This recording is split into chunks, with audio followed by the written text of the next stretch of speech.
देखिए, आज बीजेपी की ताकत बहुत ज्यादा बढ़ने वाली है। कई बड़ी हस्तियां आज बीजेपी में शामिल होने वाले हैं। एक तो ऐसे ही बड़ी हस्ती है जिनको लेकर खूब चर्चा का बाजार गर्म है, क्योंकि एक दो दिन पहले बीजेपी के एक बड़े नेता से उनकी मुलाकात हुई है और उसके बाद से बीजेपी में ज्वाइन करने की कयास के बाजार जो है वो गर्म है। नमस्कार, मैं प्रशांत बहुत बहुत आपका स्वागत कर रहा हूँ सच टॉक्स के लाइव सेशन में।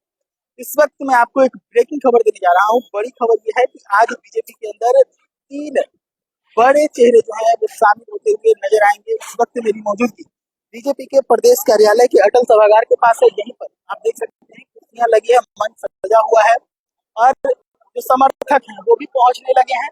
समर्थक के पहुंचने के साथ ही यहाँ पर माहौल जो है वो बन रहा है। मैं आपको बता दूं कि जो लोग यहाँ पर ज्वाइन करने वाले हैं उनमें सबसे पहला जो नाम है, सबसे पहला नाम जो है आनंद मिश्रा का। आनंद मिश्रा जनसुराज के युवा अध्यक्ष रह चुके हैं। वो नाराज हुए थे और उसके बाद जनसुराज से दूरी बना लिए थे, फिर जनसुराज से अलग होने का घोषणा भी कर दिया और उसके बाद अब आनंद मिश्रा की बीजेपी में वापसी हो रही है। और उसके साथ ही उनके साथ ही अगर मैं बात करूं दूसरे बड़े नाम की, तो नागमणि कुशवाहा। नागमणि कुशवाहा जगदेव प्रसाद के बेटे हैं, पूर्व में केंद्रीय मंत्री रह चुके हैं।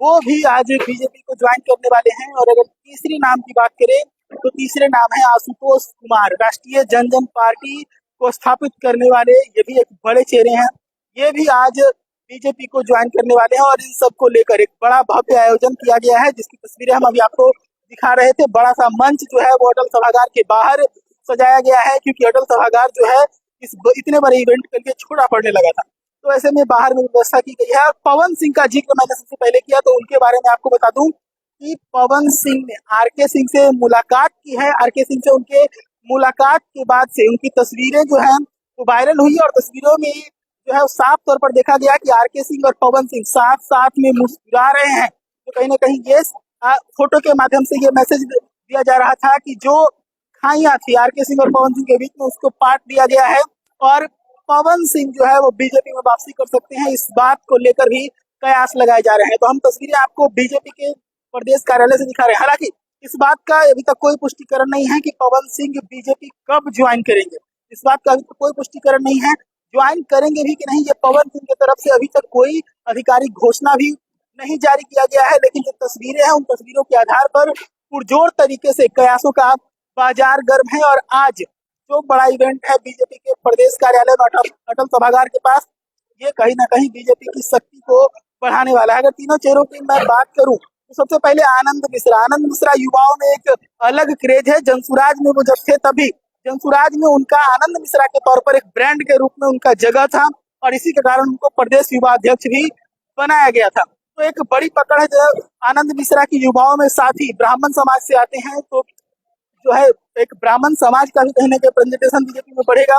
नागमणि कुशवाहा की बात करें तो कुशवाहा इस बार का जो चुनाव है, इस बार के चुनाव में कुशवाहा वोटर और जो नेता है वो ध्रुव में रहने वाले हैं। क्योंकि लोकसभा के चुनाव में आपने देखा था किस प्रकार से महागठबंधन की तरफ से भारी संख्या में कुशवाहा प्रत्याशियों को मौका दिया गया था। हालांकि एनडीए में पहले से उपेंद्र कुशवाहा है, कुशवाहा चेहरे के तौर पर, लेकिन और भी लोगों को ज्यादा से ज्यादा जोड़ा जाए इसको लेकर। नागमणि कुशवाहा जब यहाँ पर आएंगे तो एक बड़ा कुशवाहा समाज जो है वो कहीं ना कहीं बीजेपी से जुड़ेगा। तो वहीं पर राष्ट्रीय जनजन पार्टी के जो प्रणेता है आशुतोष कुमार, वो भी जब यहाँ पर आएंगे तो लोगों में जो उनका पकड़ है उसका समर्थन बीजेपी तक पहुंचने वाला है। तो यहाँ पर जब ज्वाइनिंग होगी हम एक एक तस्वीरें आपको दिखाएंगे और कोशिश करेंगे कि उन लोगों से बात भी करें और अपडेट आपके सामने पेश करते रहेंगे। देखते रहिए सच टॉक्स पटना से प्रशांत।